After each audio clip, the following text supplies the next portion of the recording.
Another issue was directions being received from Beijing, probably. A third was strikes. A fourth was they wanted to follow the Chinese curriculum rather than the curriculum in Singapore, and so on and so on. Right. Very complicated. No, that's okay. Very complicated situation. Anyway, so I was supposed to be posted to Penang, to a school called the Penang Free School, a famous school.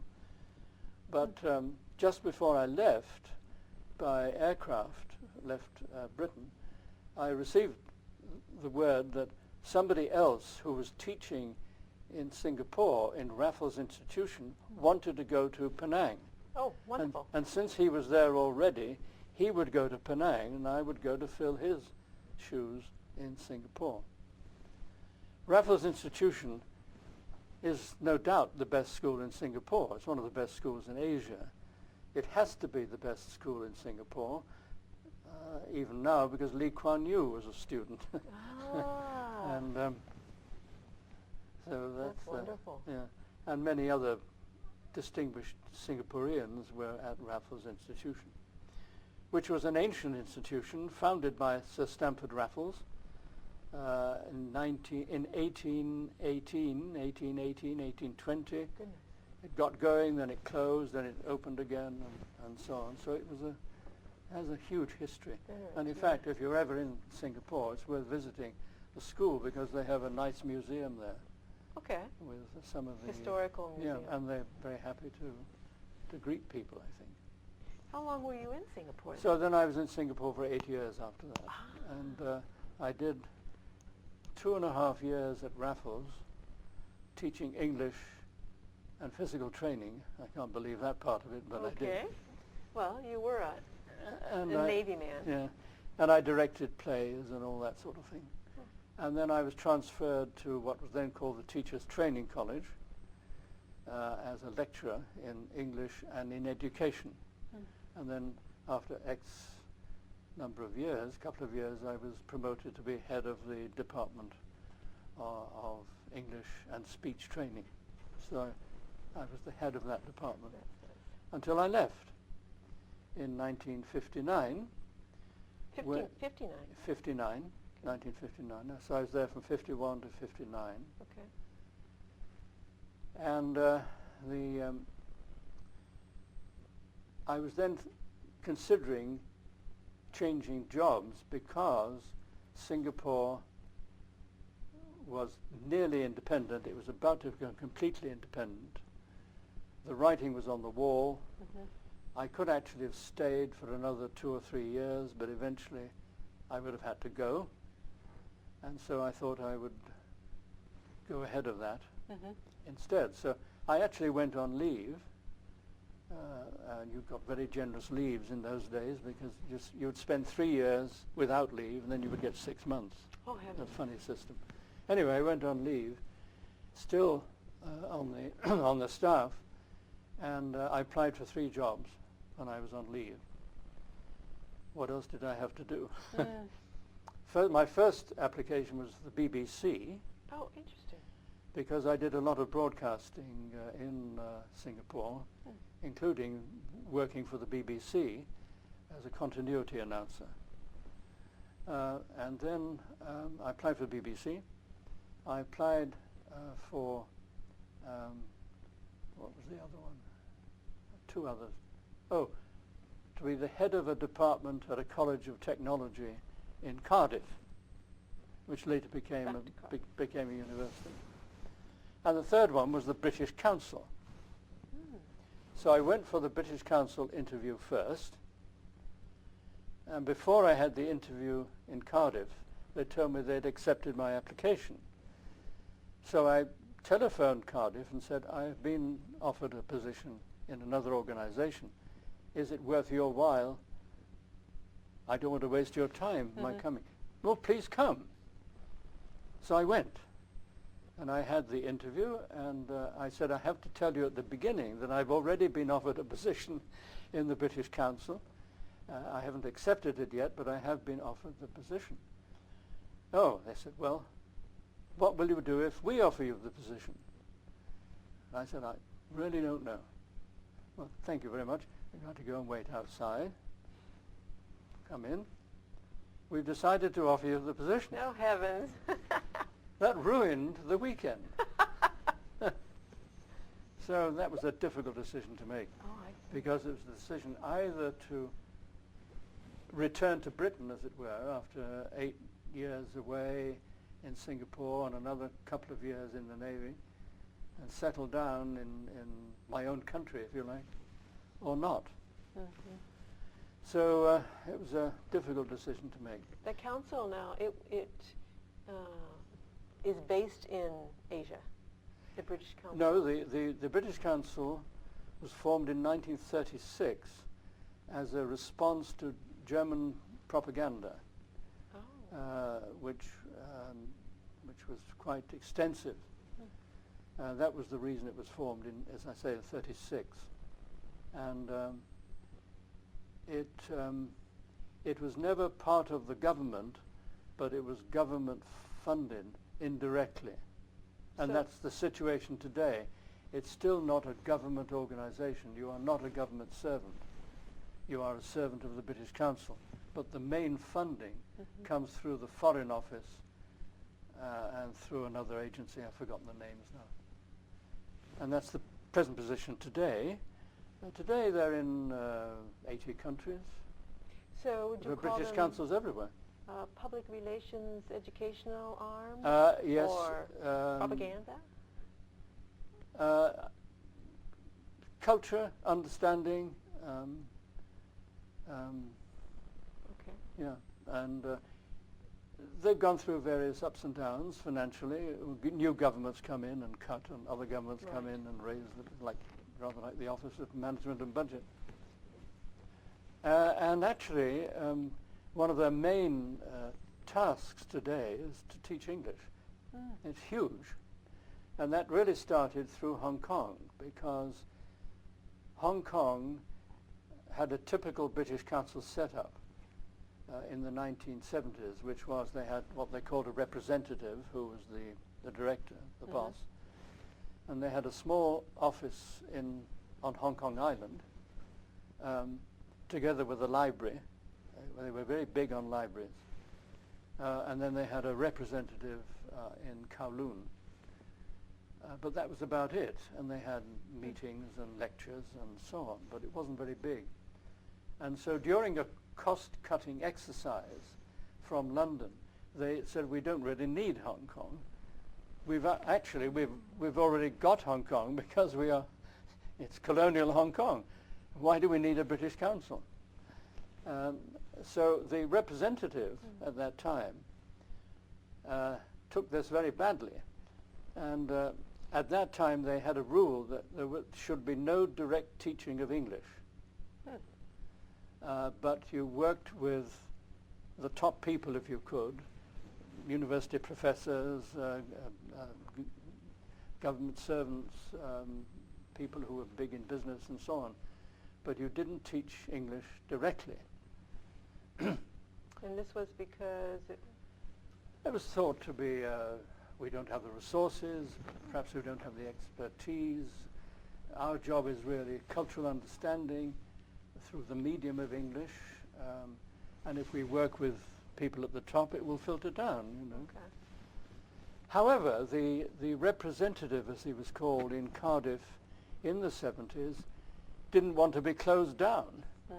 And so he wrote to London and he said, I'm paraphrasing, you've got financial problems.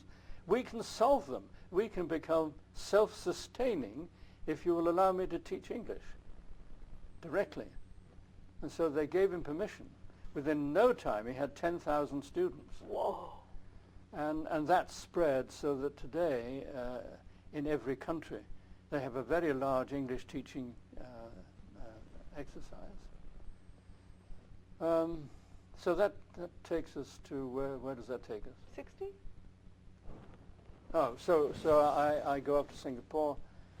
I'm in Raffles Institution, and I'm in the Teachers Training College. I go back to Britain. I applied for 3 jobs. The BBC I didn't get. I went about it the wrong way. I know I did, because I saw the receptionist. Mm-hmm. I'd applied in writing, you see. I'd written a letter. Big mistake. So the receptionist said, "Oh, you're going to room number 304. I went into room 304. No person, a desk and a microphone. A voice comes out from somewhere saying, "Pick up the microphone. You will see in front of you on the desk such and such. Please read that out." And I read it out, etc. "Thank you very much." Never saw anybody except the receptionist. Interesting. So on my way out, I met a man who was one of the heads of broadcasting in Singapore. I knew him very well. And he said, "Oh, what are you doing here? Have you got time for coffee?" I said, "No, I'm afraid I haven't. I've got to go back." "Why were you here?" I said, "I applied for an interview, for an on-mic interview." "What? You don't do it that way." "Don't do it that way. Why didn't you get in touch with me?" Oh, wow. So I needed a little bit of nepotism would Yes. have been useful. Because presumably they have hundreds and hundreds of these applications a day. It's the only way they can manage. Anyway, I accepted the British Council job. I did an induction course. I was sent to Rangoon. And I was in Burma for 2 years. And I was running a summer school in a place called, in the Shan States. And one morning, as I came out of the bungalow I was staying in, there was a telegram. In those days they had telegrams to say, "You have been posted to Jakarta as to the University of Indonesia as professor of English." So I went to Indonesia. And I was in Indonesia for nearly 4 years. It was a very difficult time during the Sukarno period. Oh, my. I've written about this actually in a memoir. And it included the burning down of the British Embassy. It was a new building. You weren't there at the time. We were at home, 2 children. We had a driver and a car, and the driver would take the children, very young. My daughter was 7, my son was 4, something like that. He would take them to school and bring them back in the afternoon at about 3:30.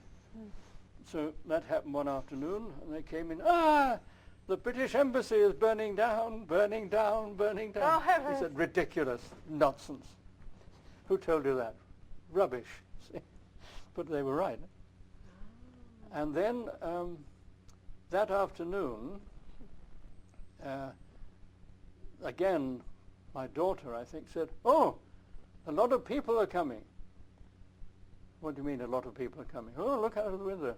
So out of the window, a truck arrived with a lot of men, huge number of men on it, got off, another truck, another truck, another truck, another truck, Oh, my. until eventually there were probably about 1,000 people there. And we lived opposite a club founded by the Dutch called the Box Club. And they went to the Box Club, all 1,000 of them, smashed the doors, went inside, trashed the inside completely. Now this club offered cricket, even though it was Dutch. And there must have been somebody in the mob who knew something about cricket, because they got the secretary's car and manhandled it out to the best pitch. No heavens. The one that Yeah? had been mowed and looked after, and burnt it on the pitch. So that was that. They'd smashed, ruined this club. And they were right next to your house. They were opposite. They were Across the street. just perhaps twice this, 1.5 this distance. Okay. Then, 100 feet. as we were looking out of the windows, "Oh, look what they're doing," the mob turned round. So we had 1,000 eyes looking at us. And they started to come forward. So I panicked. I grabbed my wife, grabbed my children, thrust them under a bed. Stupid thing to do. And then I realized that's silly. So I dragged them out. By this time, the children were crying, of course. And we knew that the next door was the Danish ambassador, but he was away. So we thought if we can get into his house, surely they won't attack his house, because that would really be a diplomatic incident. So I pushed my son over the wall, my daughter over the wall, my wife over the wall, my typewriter over the wall, and then I got over the wall. And so we crouched there for quite a long time, really crouched, didn't want to be seen. Hiding, right. Until about 3 hours later, the phone rang. At your place? In this, in the ambassador's house. I didn't know whether to answer the phone or not, but eventually I did answer the phone. And this is, God, what's his name? This was an American friend of mine, whose name probably will come to me later. He was in AID, and I don't quite know what he did in AID. It was something to do with weapons training or something of that sort. And he said, I understand from Alex Shakow, S-H-A-K-O-W, who was later on I met in Washington. I don't think he remembered me, but I understand from Alec, that you've got a problem. I said, yes, you could call it that. He said, don't worry, I'll come and get you out. So somehow he had a kind of a jeep. He drove through the mob. I don't quite know how he did it. Perhaps he had an American flag or something. And we drove through burning streets to his house. Whereupon his wife was entertaining a guest, an Indonesian. And my friend said, let me introduce, this is the Commissioner of Police, the Indonesian Commissioner of Police, who said, I do hope you haven't been inconvenienced. Oh, heavens! Oh, wow. Oh, dear. Anyway, it's a very long story, that, but... That's okay. So you were with the British Council in Burma, Indonesia, and you said Japan, too. Yes, I then went back to Britain. People were evacuated, basically, but I stayed on. My wife was evacuated to Singapore with the 2 children. And later they came back, and then after about another 3 or 4 months, when I resumed at the university, but in a different section, I went into the, what they call the FKIP, the Teacher Training College section, rather than the literature section. Because I actually taught literature, basically to Chinese girls who were very bright. I had about 12 of them. It was a wonderful job. But it didn't seem the British Council really ought to be there teaching Chinese girls in Indonesia literature. They should be doing something like training teachers. So I moved over there. So I was there for another few months, and then I left. And then the British Council said, then I was on a short leave. I went to Stratford-on-Avon to see some of the Shakespeare plays, stayed at a hotel which is still there, believe it or not. It's called the Dirty Duck. Oh, heaven. And one morning there was a telegram to say the British Council is no longer in Indonesia, which was very strange because usually the British Council was not attached to an embassy. So the idea was that if the embassy was declared non persona grata, the British Council could remain. In this case, the British Council had to get out, was kicked out, and the embassy remained, except the ambassador, who was a wonderful man, didn't have an embassy because it had been burnt down. And he did all his work in the garden, in his garden. Oh, heavens, really? Yeah. And he wrote an article about it, published in one of the British newspapers, about how the diplomatic bag was so vital, and also the radio, which would only cost about £100 in his article was essential. So he had the radio, and he had the diplomatic bag, which was still allowed to go in and out. Anyway, that was Indonesia. So then they said, you can't go back to Indonesia. We're out. We're finished. Would you like to do a master's degree? I said, I've already done one of those. What about a PhD? I said, fine, all right. If you can get a place, if you can be accepted at the University of London for a doctorate, we will back you. And they did, and I did. And when that came to an end, I got the degree, I was sent by the council to Japan. So I was in Japan for 4 years. What date was that? I went to Japan in 1966. Okay. Because in '65, I was in Britain from '64 to '66. Okay. And halfway through my university work, I was asked by the British Council if I would do a tour for them, a lecture tour, and run a summer school. The first place was Saigon. The second place was Hong Kong. And there's somewhere else, I can't remember where it was.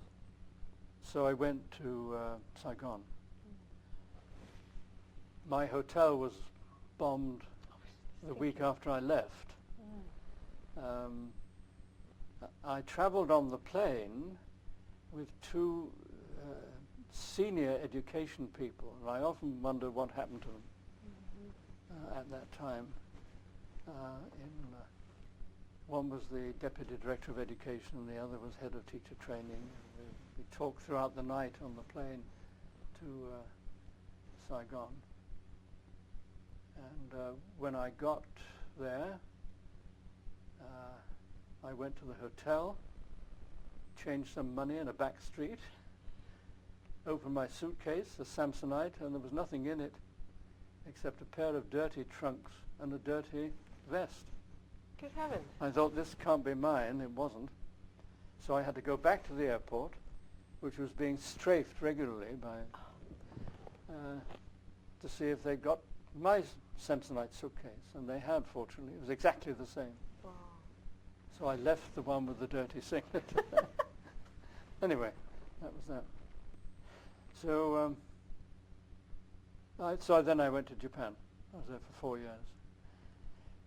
And then it was in Japan that I met Jack Brownell. From here, right. Yeah, and I met Jack on a number of occasions. And I met a man named Floyd Camac. I don't know if you knew Floyd Camac. I haven't heard that one. He worked in the library here. Dr. Camac.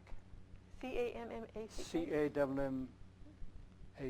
Okay. And I did a lot of broadcasting, and I had a TV program in Tokyo, apart from other things. And I met Floyd because he had a program as well, or American English, if you like to call it that. And then sometime in whenever it was, 70, 71? 1970. I went to Expo 70 Ah, where was that? in Osaka. Okay. And I was commissioned by the NHK, which is the big broadcasting organization in Japan, equivalent of the BBC, isn't it? Okay. To go and interview some people at the Expo. In particular, some of the, what do they call them, hostesses.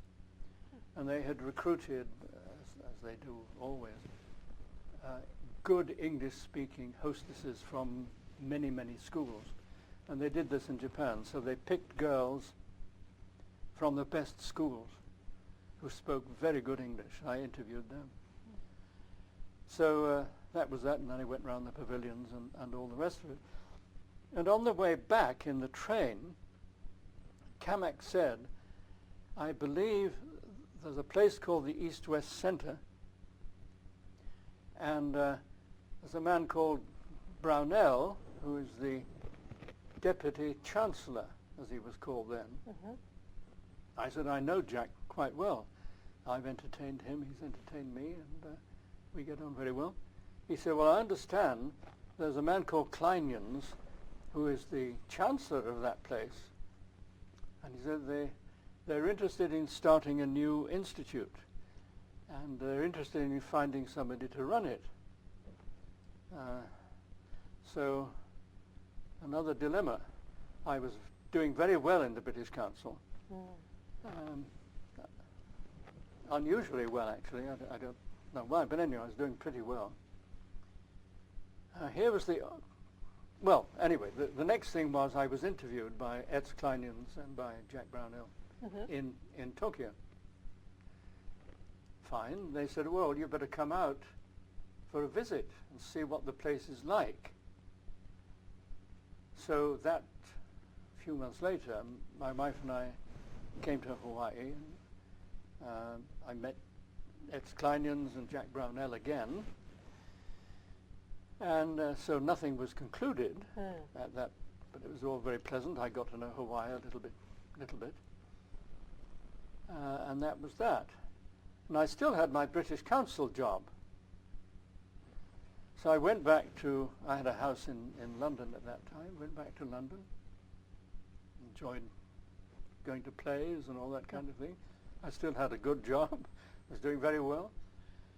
And I suddenly got a phone call from Jack Brownell, who was at London Airport. And he said, we're a bit puzzled, he said, because we didn't get a reply to our offer. We sent you a cable. I said, I haven't received any cable. When did you send it? We sent it a month ago. We were rather worried that you didn't get the reply.